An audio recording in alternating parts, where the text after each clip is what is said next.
तो पूर्वांचल के लिए बीजेपी ने पूरी ताकत जो है वो झोंक दी है। कल से प्रधानमंत्री नरेंद्र मोदी वाराणसी में है और वाराणसी से पूरे पूर्वांचल को साधने की कोशिश कर रहे हैं। पार्टी पदाधिकारियों के साथ भी पीएम मोदी ने मंथन किया है किस तरीके से वाराणसी को और भव्य दिव्य बनाना होगा, उसमें किस तरीके से विकास करना होगा, उसको लेकर भी उन्होंने पार्टी पदाधिकारियों के साथ जो मंथन किया है उसमें बातचीत की होगी। इसी के साथ साथ प्रबुद्ध जनों के साथ भी उन्होंने चर्चा की है।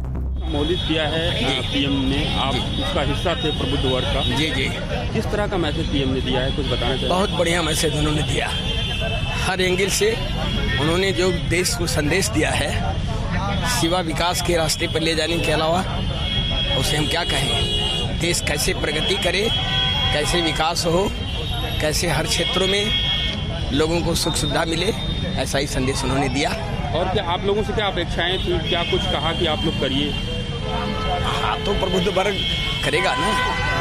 आप लोगों से कुछ पूछा उन्होंने? आप लोगों से नहीं, अब इतने लोगों से पूछना तो सबसे वो सामूहिक उन्होंने सबसे संदेश दिया जी। और बनारस के बारे में क्या संदेश दिया, कुछ बताना चाहेंगे? अब बनारस तो इतनी बढ़िया बात उन्होंने बताया कि मैं वो USA में गया था एक यूनिवर्सिटी में, वहाँ किसी कार्यक्रम में उन्होंने बताया कि लोग बताए कि यहाँ एक गली जिसका नाम काशी है।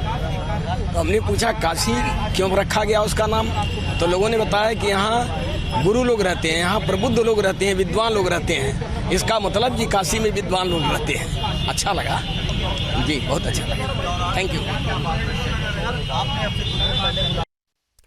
तो पार्टी पदाधिकारियों के साथ तो उन्होंने बातचीत की ही है, उसी के साथ साथ उन्होंने प्रबुद्ध वर्ग से भी बातचीत की है। आपको सुना भी रहे थे प्रबुद्ध जनों की ओर से क्या कुछ कहा जा रहा है। साफ तौर पर बेहद खुश नजर आ रहे हैं और साथ ही उनकी तरफ से ये कहना है कि पीएम मोदी की तरफ से एक बड़ा संदेश जो है वो दिया गया है। तो प्रबुद्ध जनों के साथ पीएम मोदी की बैठक हुई है जिसमें उन्होंने वाराणसी और काशी को लेकर भी जिक्र किया। साथ ही अगर पूर्वांचल की हम बात करेंगे, इसलिए कि कोई भी आदमी काम करे तो वो अकेले नहीं काम कर सकता, जनता का सहयोग हमेशा चाहिए और उसके लिए हम, अगर आप तैयार हैं तो हम हमेशा तैयार हैं। आप लोगों की कुछ बातों से जिक्र किया, बनारस के बारे में कुछ जिक्र किया या और बहुत सारी बातें उन्होंने कही और वो समय समय पर कहते रहते हैं। हम लोग को अच्छा लगता है और करते हैं, ये देख करके और अच्छा लगता है। 2 दिन बाद चुनाव है, कल ही के बाद चुनाव है। हाँ। तो क्या उम्मीदें लगाई जा सकती हैं? कल रोड शो था और आज ये प्रबुद्ध वर्ग को संबोधित किया। हाँ। तो क्या उम्मीदें लग रही बनारस से? कितना अच्छी होनी चाहिए, अच्छा होना चाहिए। इस पर निगेटिविटी तो कोई बात की नहीं उन्होंने, हम भी कोई निगेटिविटी की बात नहीं करें। अपना डिसीजन है वो लेना चाहिए, पॉजिटिव। Thank you. बोलिए। तो प्रबुद्ध जनों से लगातार बातचीत की जा रही है। अब थोड़ी ही देर में पीएम मोदी जनसभा को भी संबोधित करेंगे, जनसभा स्थल पर वो पहुंचेंगे। लेकिन जब वो प्रबुद्ध जनों से मीडिया बातचीत कर रही है तो सुनिए। मेरे पूजनीय है, सब कुछ है। प्रबुद्ध वर्ग का हिस्सा थी आप, यहाँ पे मोदी जी ने संबोधित किया? जी नहीं है, आज आम जनता है। मैं उनको देखने के लिए सुबह से उत्सुक थी कि मैं अपने आप को एकलव्य तो नहीं कह सकती, लेकिन अपना अंगूठा जरूर दे सकती अपने गुरुजी को। मेरे लिए वही सब कुछ है। और मैं अपना ये भी बताना चाहती हूँ कि मैं चंद्रशेखर आज़ाद नहीं हूँ। और मैं संदेश क्या था पीएम का आप लोगों के लिए? संदेश क्या था उनका? संदेश उनका देखना ही हम लोगों के लिए बहुत कुछ था। थैंक यू, धन्यवाद जी। नमस्कार भैया। नमस्कार भैया मैं जी आशा जी, मैं भैया मोदी जी की तो परम भक्त हूँ। मोदी, योगी, निरोगी, ये 3 है, ब्रह्मा विष्णु महेश मेरे लिए। वो तो ठीक है। हाँ जी। आज संबोधित किया प्रबुद्ध वर्ग को, मैसेज क्या दिया उन्होंने? मैसेज अब मैंने अंदर तो बेटा सुना नहीं, मैं तो बाहर ही उनके दर्शन के लिए इतनी व्याकुल थी, दौड़ी दौड़ी आई। मेरे को दर्शन क्या, उनके जो भी जगह जिनको देख रहे वो मोदी है। मोदी है तो सब कुछ मुमकिन है। सब कुछ क्या किया है उन्होंने? भैया उन्होंने क्या नहीं किया है, बताइए कुछ। भैया उन्होंने इतने रोड बनाए, हमारी काशी को स्वर्ग बना दिया है। काशी के हम 40-50 साल से यहीं पर ही हैं, 45 साल से, सॉरी भैया। जो भैया हमारा बनारस था इतना गंदा, और उसके बाद इतना, और लड़कियों के साथ कितना कुछ सब चलता था। आज एक एक चीज़ रात में जाओ, अभी देखिए मैं ऐसे ही दौड़े हैं, मेरे को दुपट्टे का होश नहीं है। एक हम बात बता रहे हैं, लेकिन वो अपनी लाज अपने हाथ में है। पर एकदम निडर हो गए हैं, एकदम निडर हो गए हैं कि मोदी है तो सब है। ये मेरे लिए भगवान आया है धरती पे, ये सच्चा मेरा शिव आया है। ये बिल्कुल जी। तो कहीं ना कहीं खासा उत्साहित लोग यहाँ पर नजर आ रहे हैं। साथ ही लॉ एंड ऑर्डर को लेकर भी वो खूब वाहवाही करते हुए प्रदेश सरकार के भी नजर आ रहे हैं। और क्योंकि प्रधानमंत्री नरेंद्र मोदी का संसदीय क्षेत्र है वाराणसी, तो वहां पर उनकी मौजूदगी का होना और लोगों का उनका स्वागत करना, उनका लोगों का अभिवादन स्वीकार करना, ये तस्वीरें जो सामने आई हैं लगातार आपको दिखा रहे हैं। प्रबुद्ध जनों को उन्होंने संबोधित किया है। विकास महाराज और बनारस घराने के कलाकार हैं, 14वीं पीढ़ी के। आप प्रबुद्ध वर्ग का हिस्सा थे, पीएम ने संबोधित जी किया। जी जी हाँ। क्या मैसेज क्या दिया उन्होंने मैसेज दिया कि आप जमीन स्तर से जब तक आप नहीं जुड़ेंगे, आप किसी चीज़ का डेवलप नहीं कर सकते। आपको हृदय से हर चीज़ को सोचना पड़ेगा। जब तक आप सोचेंगे नहीं, देखेंगे नहीं, आगे नहीं बढ़ सकते। तो उनका यही मैसेज था कि हर व्यक्ति वो जमीन स्तर पे सोचे और अपने अगल बगल के लोगों को देखें और उत्थान के विषय में सोचें। क्योंकि काशी आज से आप लोग तो जानते ही हैं कि 2014 से पहले क्या थी, आज काशी की क्या स्थिति बदली है। क्योंकि वो हृदय से बनारस को अपने हृदय में बसाए हुए हैं, बाबा विश्वनाथ को अपने हृदय में। जैसे गुजरात में गया था तो वहाँ पे उनका कृष्ण भगवान का जो उन्होंने उत्थान किया गुजरात में रहते हुए, वही चीज़ उन्होंने काशी में दिया।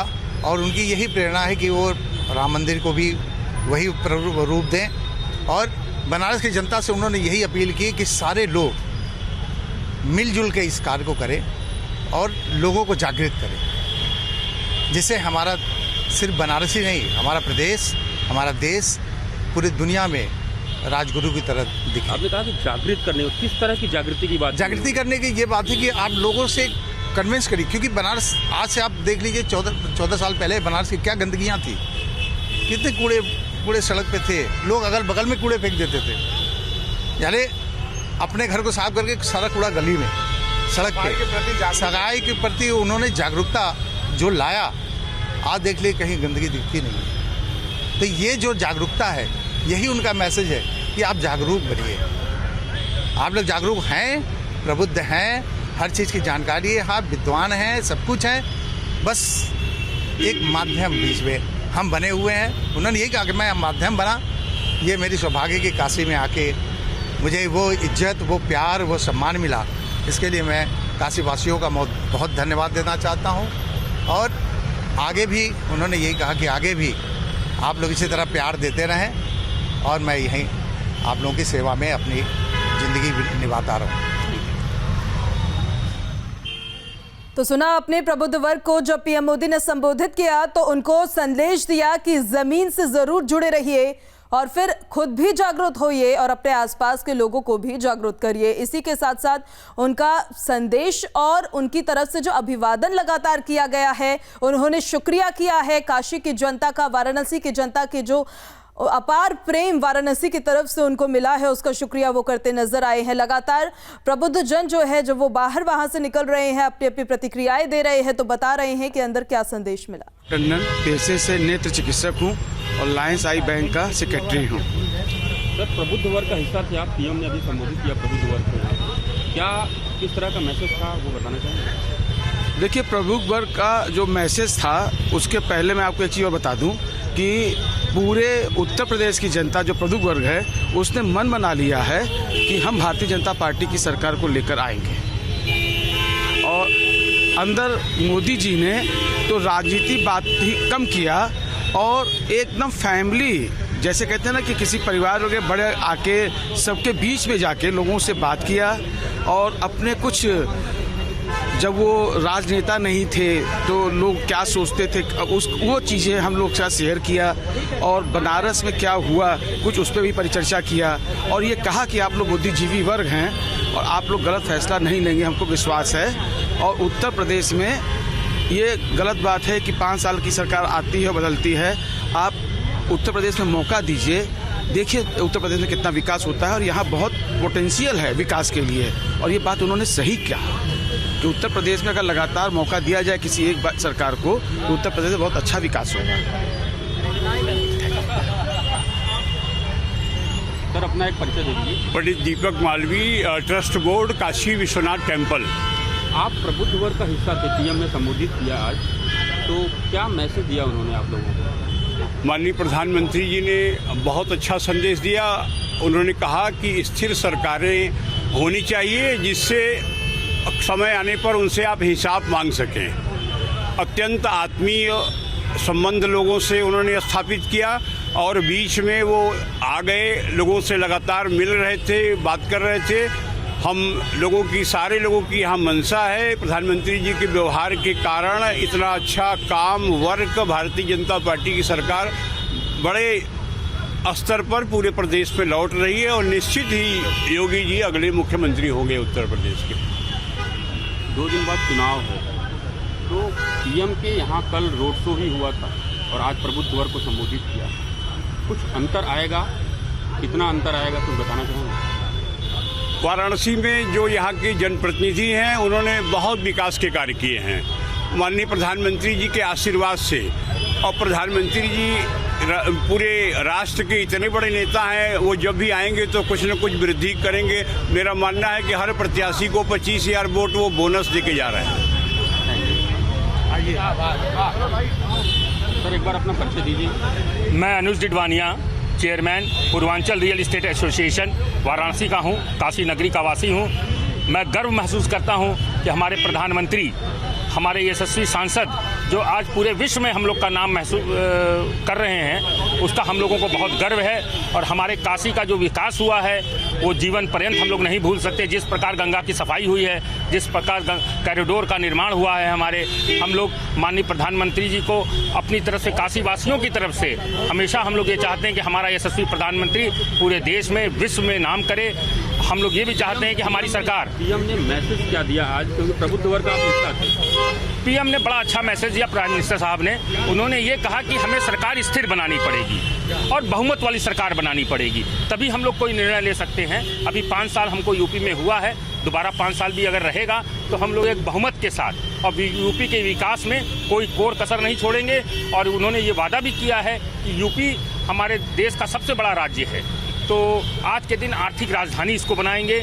और जो आर्थिक गतिविधियां और प्रदेशों में हुई हैं, सबसे बड़ी गतिविधि अगले 5 साल में हम लोग कर देंगे, जिससे यूपी का विकास होगा, यहाँ के लोगों को काम मिलेगा, रोजगार मिलेगा। जय हिंद, जय भारत।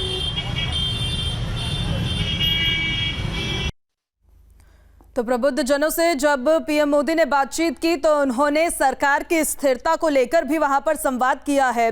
लगातार आपको सुनवा भी रहे हैं कि प्रबुद्ध जनों को क्या संदेश पीएम मोदी ने वहां दिया। किसी का कहना है कि राजनीतिक बात ज्यादा नहीं की गई, जो प्रधानमंत्री नरेंद्र मोदी के पुराने पूर्व एक्सपीरियंसेस है, जो अनुभव है, उनका जिक्र उन्होंने किया है। तो उसी के साथ साथ पीएम मोदी ने सरकार की स्थिरता को लेकर, उत्तर प्रदेश के विकास को लेकर, खासतौर पर वाराणसी से पूर्वांचल को पूरी तरह से साधने की कोशिश की है। प्रबुद्ध जनों से जब उन्होंने चाय पर चर्चा की तो उन्होंने पूर्वांचल का हाल भी जाना। मेरा नाम डॉक्टर रजनीकांत है। सरकार ने पद्मश्री का सम्मान 2019 में दिया बुनकरों, शिल्पियों, महिलाओं के विकास के लिए काशी में। अच्छा, आप प्रबुद्ध वर्ग का हिस्सा थे, आज पीएम ने संबोधित किया। हम एकदम प्रथम पंक्ति में बैठे थे और प्रधानमंत्री जी ने इतना सहज संवाद किया कि शायद जैसे लग रहा था कि बीच में सारे अध्यापक हमसे तो मिल,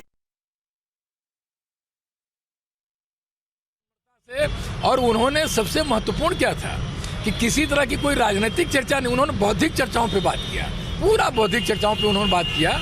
और उनका आह्वान यही था कि एक मजबूत राष्ट्र के लिए, मजबूत प्रदेश के लिए सबको एक संगठित होना चाहिए और देश की समृद्ध सांस्कृतिक विरासत। आज दान देने दो, मुख को आज गान देने दो। आज हुआ है मोदी जी का आगमन, आज आधार पा रहा है मन।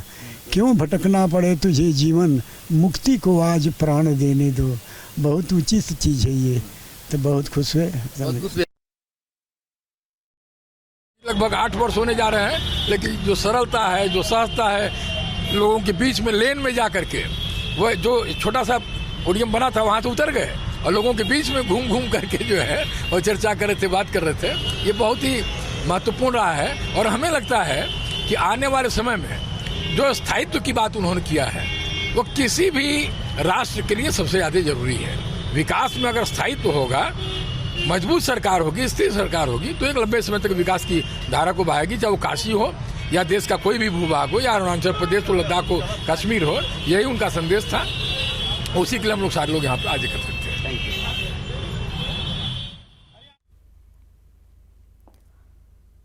तो एक मजबूत राष्ट्र, एक मजबूत प्रदेश, जिसको लेकर संगठित तौर पर अगर सभी लोग एकत्रित होंगे और जमीनी समस्याओं को देखेंगे, उनसे जुड़ेंगे। मैं डॉक्टर मुकेश कुमार राय, सर्जन हूँ।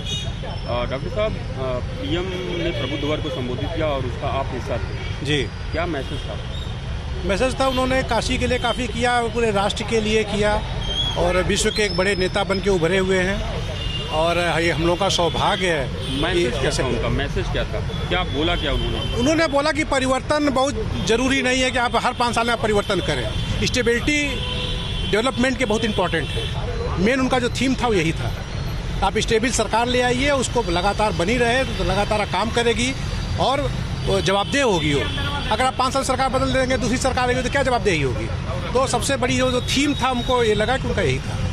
2 दिन बाद चुनाव है जी। आपको लगता है कि कहीं आज प्रबुद्ध वर्ग को संबोधन करना और कल एक बहुत बड़ा रोड शो था, तो कितना अंतर आएगा? देखिए, प्रबुद्ध वर्ग तो जानता है किसको वोट करना है, क्योंकि 5 साल में उन्होंने देखा है क्या परिवर्तन आया है। रंगदारी खत्म हो गई, लोग गुंडागर्दी खत्म हो गई, महिलाएं आराम से टहल रही हैं, जा रही हैं, रात में आ रही हैं, जा रही हैं। तो प्रबुद्ध वर्ग को समझ में आ रहा है। समझ में सिर्फ उन वर्ग को नहीं आ रहा है जो प्रबुद्ध नहीं है। तो मैं समझता हूँ कि उनके लिए भी कुछ कार्य करना चाहिए। धन्यवाद। तो सरकार की स्थिरता को लेकर साफ तौर पर संदेश दिया है, कहा है कि परिवर्तन हर बार हो ये जरूरी नहीं है। पीएम मोदी वाराणसी के दौरे पर है, कार्यकर्ताओं और पदाधिकारियों में भी खासा उत्साह नजर आ रहा है। काशी में अपर्णा यादव गंगा घाट के किनारे नजर आई। उन्होंने काशी में बाबा विश्वनाथ की पूजा अर्चना की। इस दौरान वो मीडिया से भी मुखातिब हुई, कहा कि मोदी है तो मुमकिन है और योगी है तो यकीन है। तो ये तस्वीरें हम आपको दिखा रही है जहां पे अपर्णा यादव बाबा विश्वनाथ में पूजा अर्चना करती हुई नजर आई है। मीडिया से भी उन्होंने यहां पर बातचीत की तो उन्होंने साफ तौर पर यह कहा कि मोदी है तो मुमकिन है और अगर योगी है तो यकीन है, यानी कि विश्वास है। प्रधानमंत्री नरेंद्र मोदी वाराणसी दौरे पर है। कल मेगा रोड शो हुआ था और आज प्रबुद्ध वर्ग को उन्होंने संबोधित किया। इसी के साथ साथ पार्टी के पदाधिकारियों के साथ बातचीत की। अपर्णा यादव की भी ये तस्वीरें बाबा विश्वनाथ से सामने आई है जहां पर उन्होंने पूजा अर्चना की है। देखिए, हमारे भारत में जैसे कहा जाता है हर कंकड़ में शंकर है, वैसे ही बनारस में अगर कोई है तो मोदी है और मोदी है तो मुमकिन है और योगी है तो सबको यकीन है। तो मैं बस यही कहूंगी कि जिस प्रकार का सैलाब था कल, ये पूरा जन समर्थन दिखाता है कि यशस्वी प्रधानमंत्री जी ने यहाँ बहुत मेहनत करी है और सबको दिख रहा है और प्रचंड बहुमत की सरकार 10 मार्च के बाद भारतीय जनता पार्टी बना रही है। इस प्रकार से माफिया राज आदरणीय योगी जी ने खत्म किया है। योगी जी से सब लोग बहुत संतुष्ट हैं और सब वोट कर रहे हैं। काशी इन दिनों सत्ता का केंद्र बनी हुई है। आखिरी चरण के लिए सभी दल जोर आजमाइश में लगे हुए हैं और काशी में सभी सियासतदानों की मौजूदगी भी है। प्रधानमंत्री से लेकर विपक्ष के कई बड़े नेता, हर कोई वाराणसी को लुभाने में जुटा है। हम आपको ये 5 तस्वीरें दिखा रहे हैं। आप देख सकते हैं कि वाराणसी में हर पार्टी के नेता जुटे हुए हैं। पहली तस्वीर, विश्वनाथ के दर पर प्रधानमंत्री नरेंद्र मोदी जब कल मेगा रोड शो के बाद पहुंचे तो पूजा अर्चना करते वो वहां पर नजर आए। दूसरी तस्वीर में उन्होंने चाय पर कल चर्चा की। ये भी रोड शो के दरमियान की ही तस्वीरें थी जब उन्होंने रोड शो के बीच में एक चाय के स्टॉल पर जाकर आमजनों के साथ चाय पी और उन्होंने वहां पर बातचीत भी लोगों से की। तीसरी तस्वीर हम आपको दिखा रहे हैं, काशी में जब मौजूदगी थी राहुल गांधी और प्रियंका गांधी की। विपक्ष ने भी पूरी जोर आजमाइश यहां पर प्रचार को लेकर लगा रखी है। यहां पर बाबा विश्वनाथ धाम में पूजा अर्चना उन्होंने की, भगवान का आशीर्वाद लिया। चौथी तस्वीर देखिए, पीएम मोदी के रोड शो की ही ये तस्वीरें जहां पर कार्यकर्ताओं के साथ साथ जन सैलाब उमड़ा, लोगों का भी पीएम का स्वागत उन्होंने किया। और ये 5वीं तस्वीर, भैरव मंदिर में अखिलेश यादव ने जाकर आशीर्वाद बाबा का लिया।